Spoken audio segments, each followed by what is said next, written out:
The Origin and Destiny of God.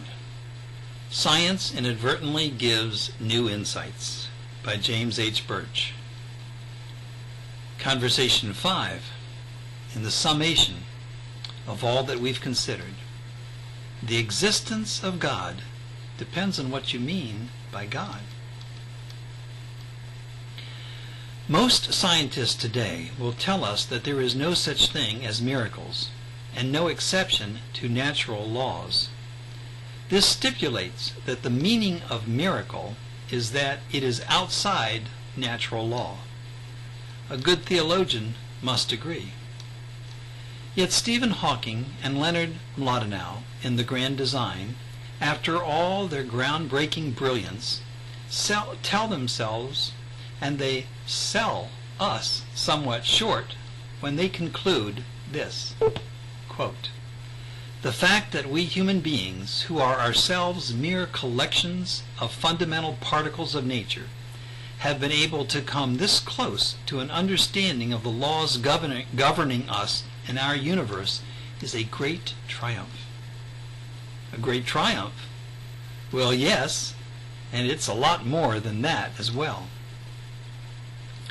Both scientists and average folk alike condemn themselves to a trap when they presume God to be an entity. Thanks to Hawking's and Mlodinow's conclusions, and scientists like them, we can more clearly understand how God did not create the universe.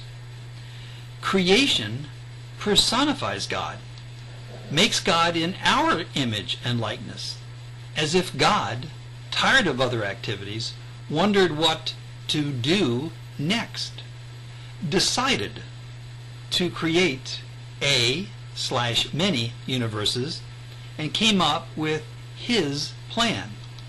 Notice all the really anthropomorphic words used there. Virtually all the terms we use for God as creator of the universe are loaded with projections of our humanity onto that which we call God. We make God super, but we also make him Superman. God does not need to think of things in steps like we do. God does not have to lay out an agenda, a series of steps in order to accomplish a set of goals.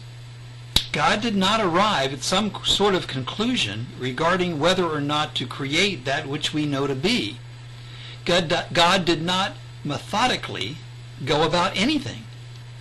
Given that God is the all of it, loving Spirit did not have to choose between alternatives. And God is not now pondering what his next move will be. That is because God, loving consciousness, is not an entity, is not separate and apart from, does not move from that which is not to that which is. As we have learned from Jesus, have seen in other spiritual masters, and have translated into today's concepts and idioms, God, or should I say, I prefer to say, loving consciousness, is the all of it, the breath of existence, the brilliance of being.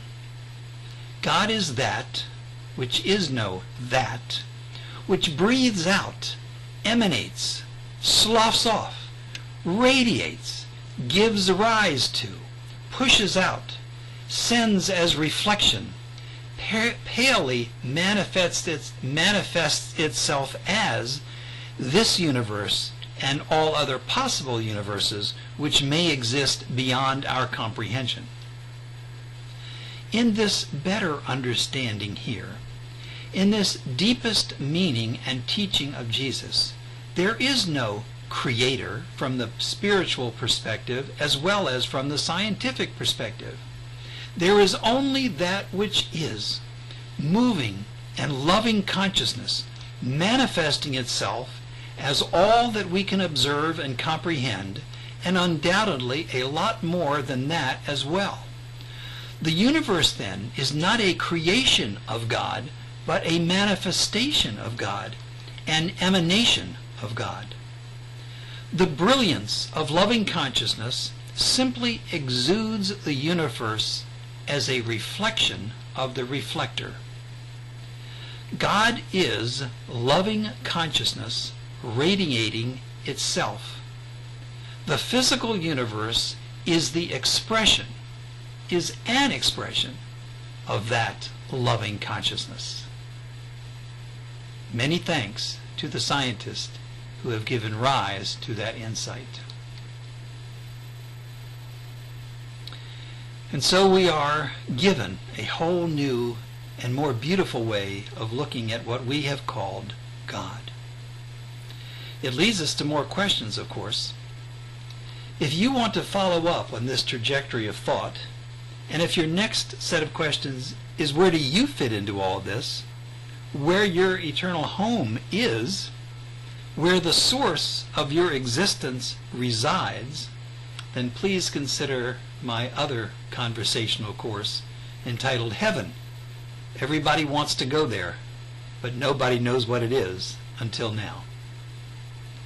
Thank you for spending this time with me, and I hope you have enjoyed this consideration of this most magnificent mystery that there could most possibly and ever be.